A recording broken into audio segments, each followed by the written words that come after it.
ডিমের হাঁসের জন্য, কারণ ডিমের হাঁসটা যখন ডিম দেয় তখন কিন্তু তার শরীরটা আপনার এনার্জির প্রয়োজন হয়, লাইসোবিটের প্রয়োজন হয়, মাঝে মধ্যে একটু জিঙ্ক দিলে হাঁসটা সুস্থ থাকে, সবল থাকে। আপনারা গ্রামে গঞ্জে এবং বিভিন্ন জায়গায় যেখানে আপনারা হাঁস পালেন, এখন যে সময়টা আসছে এই সময়ে কিন্তু আপনার প্রাকৃতিক উপায়ে খরচটা একেবারেই কম।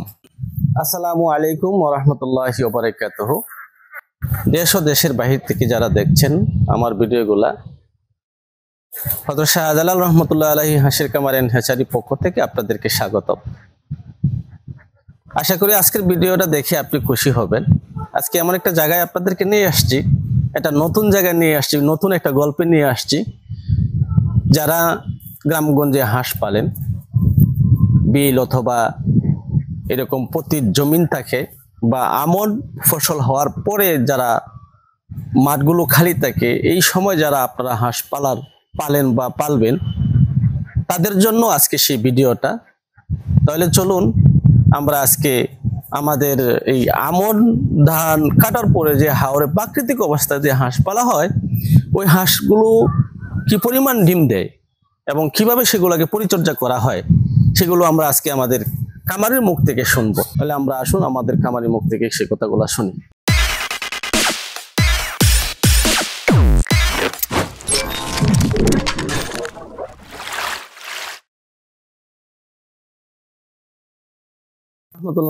ওয়ালাইকুম আসসালাম। সুমন ভাই কেমন আছেন? জি ভালো আছি আলহামদুলিল্লাহ।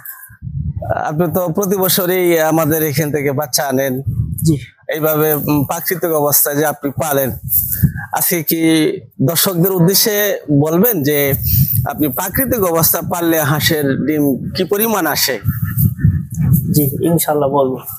প্রথমত আমরা এই যে সকালবেলা হাঁস ফিলে চাইরে দেই, তারপর বিকাল টাইমে এই যে টানে তুলে ধান খায়, শামুক খাওয়ার পরে ধান খায় বাদে যে খামারে নিয়ে হাঁসের এই যে আবার পুষ্টি দেই দুলা, পুষ্টি বাদে তারপরে আপনার জিং আছে পাক সুন্দর করার জন্য, আবার আরো ওষুধ আছে যেগুলো খাইলে হাঁস সুস্থ থাকে। যেমন আপনি আসলে সুন্দর করে বলতে পারছেন না, মানে ওই হাঁসটারে বিকাল বেলা যখন আপনার খামারে নিয়ে যায়, তখন আপনার খামারের পাশে নিয়ে রাইখা আগে পানিতে পরিবেশন করেন, এই তো ঘরের ভিতরে পানি পরিবেশন করেন। জি জি। তো 100 হাঁসের জন্য কি পরিমাণ পানি দিতে হয়? মনে করেন আপনার এখানে 1000 হাঁস আছে, এটা কথা বলছি না, মানে 100 হাঁসের হিসাবটা যদি আমি দর্শকের সামনে বলি, তাহলে ওনাদের জন্য সেই হিসাবটা বুঝতে সুবিধা আর কি।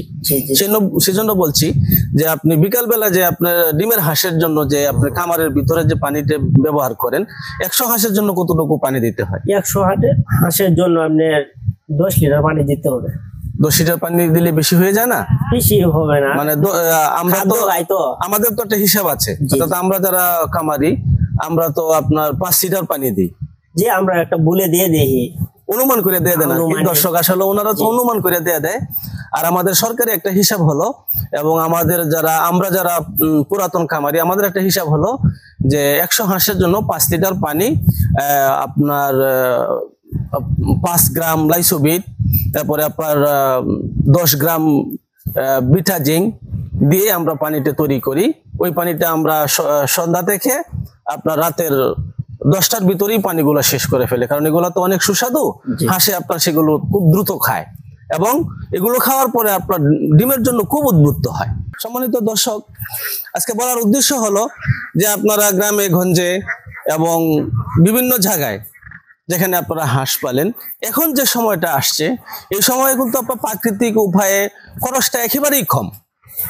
আপনার আবদ্ধ অবস্থায় যে পরিমাণ খরচ হয়, তার চেয়ে আপনার 10 ভাগের 1 ভাগও খরচ হয় না যদি আপনি প্রাকৃতিক অবস্থায় আপনি হাওরে আপনি লালন পালন করতে পারেন, খাওয়াইতে পারেন।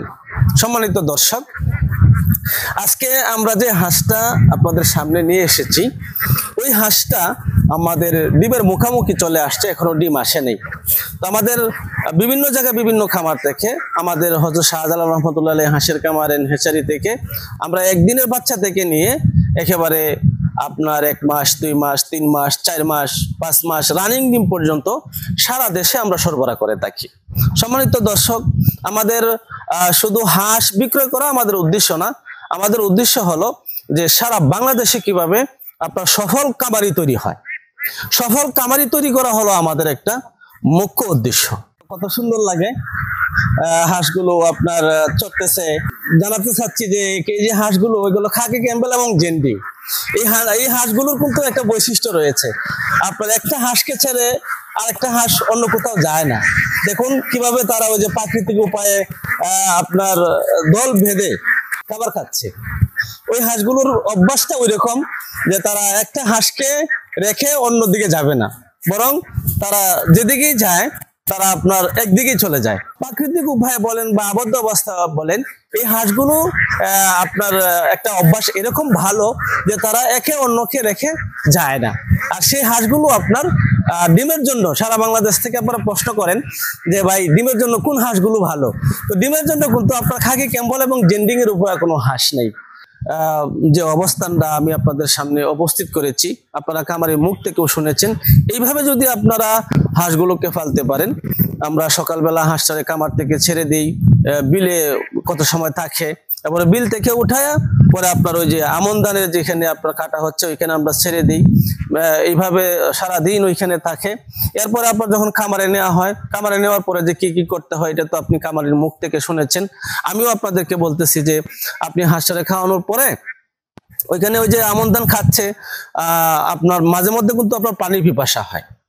এজন্য আপনি যে রাখাল যিনি রাখবেন তাকে বলতে পারেন যে আপনার পাশে যদি কোনো বিল থাকে বা পুকুর থাকে, মাঝে মধ্যে ওইখানে নিয়ে একটু পানি খাওয়ার পরে আবার আনবে। কারণ একটানা যদি আপনি হাঁসটারে আপনি শুকনাতে রাখেন তার কিন্তু পানির পিপাসা হয়। সেজন্য আপনার পানির একটা ব্যবস্থা করতে হবে। এরকম আমন জমিনের মধ্যে আপনি হয়তো দূর কোথা থেকে আপনি পানি পাত্রের মধ্যে রেখে দিতে পারেন, অথবা আপনি যেখানে পুকুর আছে বা বিল আছে বা আপনার নদী আছে এরকম আশপাশ জায়গা হয়, তাহলে তো আপনার ওইখানে খাবে। আর ওই দিক দিয়ে আপনার যখন পানির পিপাসা হবে তখন রাখাল এক ব্যবস্থা করে দিলে আপনি দেখবেন হাঁস ওইখানে নামতেছে, আবার পানি খেয়ে আবার জমিনে আসতেছে। এইভাবে আপনারা হাঁসটাকে পরিচালনা করতে হবে। তাছাড়া সন্ধ্যার সময় যখন আপনি খামারে নিয়ে যাবেন, খামারে নেওয়ার পরে আপনার খামারের পরিবেশটা এরকম হতে হবে যে আপনি আগে খামারের বাহিরে রাখবেন, রাইখা পানিগুলা ব্যবস্থা করা, পানিগুলার সুব্যবস্থা করা।